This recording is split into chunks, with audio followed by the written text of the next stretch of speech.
ನಾನು ಮತ್ತು ದರ್ಶನ್ ಮೊದಲಿನಂತೆ ಮಾತನಾಡಿಕೊಳ್ತಿದ್ರೆ ಖಂಡಿತ ಈ ಸಂದರ್ಭದಲ್ಲಿ ಅವರನ್ನ ಜೈಲಿನಲ್ಲಿ ಭೇಟಿ ಮಾಡಿ ಬರ್ತಾ ಇದೆ ಎಂದು ನಟ ಕಿಚ್ಚ ಸುದೀಪ್ ಹೇಳಿದ್ದಾರೆ. ಪತ್ರಿಕಾಗೋಷ್ಠಿಯಲ್ಲಿ ಮಾಧ್ಯಮಗಳಿಂದ ಪ್ರಶ್ನೆಗೆ ಉತ್ತರಿಸಿದ ಸುದೀಪ್, ದರ್ಶನ್ ವಿಚಾರವಾಗಿ ನಾನು ಹೇಳಬೇಕಿರೋದನ್ನ ಈಗಾಗಲೇ ಹೇಳಿದ್ದೇನೆ, ಮತ್ತೆ ಅದೇ ಮಾತನಾಡೋದು ಬೇಡ. ಅವರಿಗೆ ಅಭಿಮಾನಿಗಳು ಇದ್ದಾರೆ, ಅವರದ್ದೇ ಕುಟುಂಬ ಇದೆ. ನಾನು ಮಾತನಾಡೋದ್ರಿಂದ ಅವರಿಗೆ ನೋವಾಗೋದು ಬೇಡ.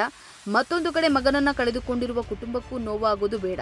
ಈ ದೇಶದಲ್ಲಿ ನಾವಿದ್ದೇವೆ ಅಂದ ಮೇಲೆ ಕಾನೂನಿನ ಮೇಲೆ ನಂಬಿಕೆ ಇಡಬೇಕು. ನನಗೆ ಸರ್ಕಾರ ಮತ್ತು ಕಾನೂನಿನ ಮೇಲೆ ನಂಬಿಕೆ ಇದೆ. ನಾನು ಆ ಪ್ರಕರಣದ ಬಗ್ಗೆ ಏನಾದರೂ ಹೇಳಬೇಕು ಅಂದರೆ ಮಾಧ್ಯಮಗಳಲ್ಲಿ ಬಂದಿರೋದನ್ನ ನೋಡಿಯೇ ಹೇಳಬೇಕಿದೆ.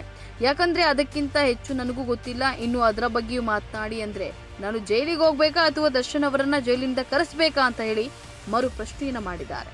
ದರ್ಶನ್ ಅವರು ಜೈಲಿಗೆ ಹೋಗುವ ಮುನ್ನವೇ ನಾವಿಬ್ರು ಚೆನ್ನಾಗಿದ್ದಿದ್ರೆ ನಾನು ಹೋಗಿ ಭೇಟಿ ಮಾಡಿ ಮಾತನಾಡ್ತಾ ಇದ್ದೆ.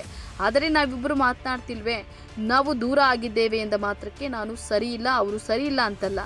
ನಾವಿಬ್ರು ಒಟ್ಟಿಗೆ ಸರಿ ಇಲ್ಲ. ಹಗಲಿನಲ್ಲಿ ಸೂರ್ಯ, ರಾತ್ರಿ ಚಂದ್ರ ಬರಬೇಕು, ಒಟ್ಟಿಗೆ ಬರೋಕ್ಕಾಗಲ್ಲ. ಹಾಗಂತ ದರ್ಶನ್ ವ್ಯಕ್ತಿತ್ವದಲ್ಲಿ ತೊಂದರೆ ಇದೆ ಎಂದು ನಾನು ಹೇಳ್ತಾ ಇಲ್ಲ. ನಾನು ಬೇರೆ, ಅವರು ಬೇರೆ, ನಮ್ಮಿಬ್ಬರ ಅಭಿರುಚಿ ಮತ್ತು ಯೋಚನೆಗಳೇ ಬೇರೆ ಬೇರೆ ಅಂತ ಹೇಳಿದ್ದಾರೆ. ಹಾಗಂತ ನಾನು ಮತ್ತು ದರ್ಶನ್ ಶತ್ರುಗಳಲ್ಲ. ಯಾರೋ ಹೇಳ್ತಾರೆ ಅಂತ ಯಾರನ್ನೋ ಮೆಚ್ಚಿಸ್ಬೇಕು ಅಂತ ಹೇಳಿ ನಾನು ಮಾಡುವನಲ್ಲ. ಮನಸ್ಸಿಂದ ಬಂದರೆ ಯಾರು ಏನೇ ಅಂದುಕೊಂಡ್ರು ನಾನು ಅಂಥವ್ರ ಜೊತೆಗೆ ನಿಲ್ತೇನೆ.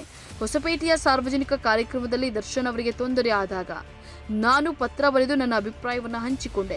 ಅವತ್ತು ನಾನು ಪತ್ರ ಬರೆದಿದ್ದು ಯಾರನ್ನು ಮೆಚ್ಚಿಸಲು ಅಲ್ಲ. ಯಾವುದೇ ಕಲಾವಿದರಿಗೂ ಅದು ಆಗಬಾರ್ದು. ಕೋಪವನ್ನು ಸಾರ್ವಜನಿಕವಾಗಿ ಆ ರೀತಿ ತೋರಿಸಿಕೊಳ್ಬಾರ್ದಿತ್ತು. ಅದು ನಮ್ಮ ಸಂಸ್ಕೃತಿ ಅಲ್ಲ ಅಂತ ಹೇಳಿದ್ದೆ. ಅದು ನನ್ನ ಮನಸ್ಸಿನಿಂದ ಬಂದ ಮಾತುಗಳು. ದರ್ಶನ್ ಅವರ ಜೊತೆ ನಾನು ಇದ್ದಿದ್ರೆ ಇಂತಹ ಘಟನೆ ಆಗುತ್ತಿಲ್ಲ ಎಂಬುದು ತಪ್ಪು. ಯಾಕಂದ್ರೆ ನಾನು ಯಾರನ್ನು ತೆದ್ದುವಷ್ಟು ದೊಡ್ಡ ಮನುಷ್ಯ ಅಲ್ಲ. ಸ್ನೇಹಿತರಾಗಿದ್ದಾಗ ಕೂತು ಮಾತನಾಡ್ತಿದ್ವಿ ಅಷ್ಟೇ ಅಂತ ಹೇಳಿ ತಿಳಿಸಿದ್ದಾರೆ.